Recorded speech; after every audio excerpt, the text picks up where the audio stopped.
Well, you have caught us at a great time here at Disneyland for the Diamond Celebration, because with me is one of my favorite people in all of the park. It's Stacia.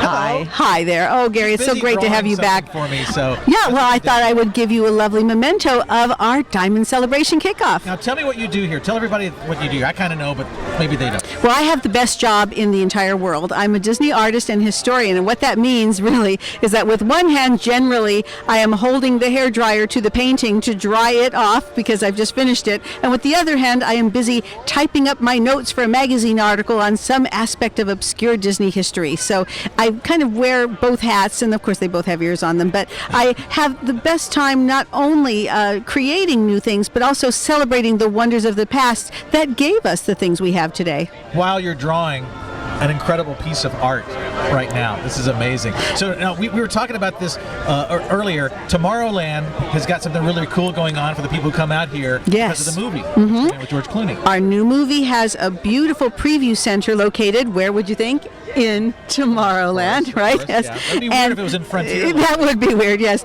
And it's a terrific look at the kind of, I don't want to spoil anything, but it's kind of the setup for the film, but it gives you a wonderful glimpse into a major moment of Disney history, which was the 1964 New York World's Fair, where Walt Disney, due to spectacularly optimistic overcommitment, created not one, not two, but 4 different major pavilions. But those pavilions created the need for an acceleration of technological advances at Walt Disney Imagineering that wouldn't have happened otherwise, and allowed the creation of attractions such as Pirates of the Caribbean and the Haunted Mansion decades before they would have ever been possible otherwise. So you can see a little snippet of the movie, but then when you see it, don't just walk out and then go off on your merry way, because there's something really cool right across the Oh yes, there's a marvelous display area post-show. It's all full of wonderment and the perfect thing to set you up for the mysteries and wonders of the film. Now, a friend of mine sent me this great link. When he came out here back in, I think 1966, there was a TWA rocket or something like that, right? That was over here in Tomorrowland. Yes. Remember that? The TWA Moonliner was the original version of the Rocket to the Moon ride's icon. You didn't actually go into the rocket, but the rocket was poised outside the launch chambers, the Luna and the Diana launch chambers, in which you took a simulated flight to the moon. Later, we had that same area become Mission to Mars after mankind went to the moon. It's like, okay, what's next? So we went to Mars. But the Moonliner actually went away in 1967 when we did a complete redesign of Tomorrowland. But in 1998, we did a new Tomorrowland, and a slightly smaller version of the Moonliner came back and can be seen today as an icon that beckons you into the world of the future. I like being beckoned.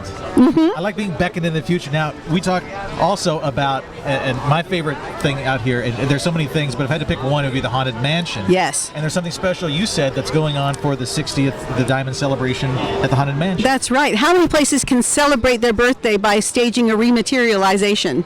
Probably just one. Probably just one. That's us, yes. Well, in 1969, when the Haunted Mansion opened, it has been greatly anticipated. The house was here from 1963 on, but it stood empty, and we had a sign advertising for ghosts, to apply to the Ghost Relations Department here at Disneyland, and all that sort of thing. Well, finally, when it opened in 69, people were just beside themselves with joy.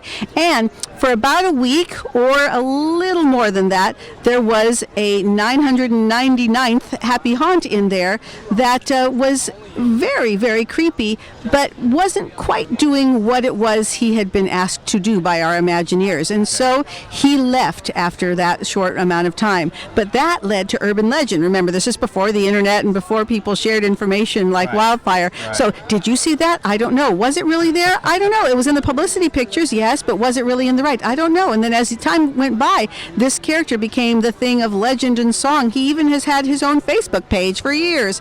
And it is a character known as the Hatbox Ghost. And in honor of Disneyland's 60th anniversary, our Imagineers have seen to it that for the first time since 1969, the Hatbox Ghost has rematerialized in his ancestral home there in the attic of the Haunted Mansion. So what part, is there a certain time we should look? Oh, no. It's going to pop up it's always nighttime in the mansion, so you're good. Okay. After sundown, so it's always 24-hour sundown. I remember. Do you remember the movie with Kurt Russell and the Osmonds? Oh, yes, that was Disneyland Showtime, a 1970 episode of The Wonderful World of Disney. Yes, and Donnie never came back at the end there when he was going into the mansion and those bicycle riding ghosts were riding off into the sky. Imposter that's been here for the... No, that was after the Hatbox Ghost had disappeared. Oh, okay. That they filmed that. So no, but Disneyland Showtime was a marvelous episode, and it was the Osmond brothers and Kurt Russell and E.J. Peeker from the movie of Hello Dolly, and it was also a teaser for the Haunted Mansion. And if you see that show, they go behind the scenes at Walt Disney Imagineering, and you see Disney legends like Mark Davis actually showing off models and artwork that went into the creation of the mansion. You're amazing. Awesome. You're absolutely amazing. Oh, well, And I'm lucky look, too. I love you just not only because of what you do here, but the fact that she's a major Babes in Toyland fan. Oh, Like yes. The first movie I can ever remember seeing with these eyes and wondering what is going on up on that screen. Beautiful art direction, stop motion animation from Ward Kimball, Bill Justice, and Ex Atencio, and of course Annette Funicello, Ed Wynn, and Ray Bolger, the Scarecrow from The Wizard of Oz. Yeah, that's right. What a great cast. Wonderful. Stacia, thank you so much for coming by and gracing us with your presence here on KLOS. It's always a joy to see you, and it's always a pleasure to watch what you're doing in this artwork. And she's, oh my God, you got to see the finished product here. Shall we tell them what it is? Go ahead and tell them. It's the Cheshire Cat from Alice in Wonderland, and he is surrounded by magic sparkles because, as you know, he's not quite all there sometimes. So it's just his head and his hands, but he's sparkling in honor of our Diamond Celebration in Disneyland 60th. This is amazing to not only have all this information, but to deliver all that information. And trust me, it ain't that easy. She makes it look really easy. On the radio and doing all this stuff, but while you're drawing something as great as this. Well, they say do what you love and you'll never work a day in your life, and I haven't worked now. My 37th anniversary of not working is next month. Yay!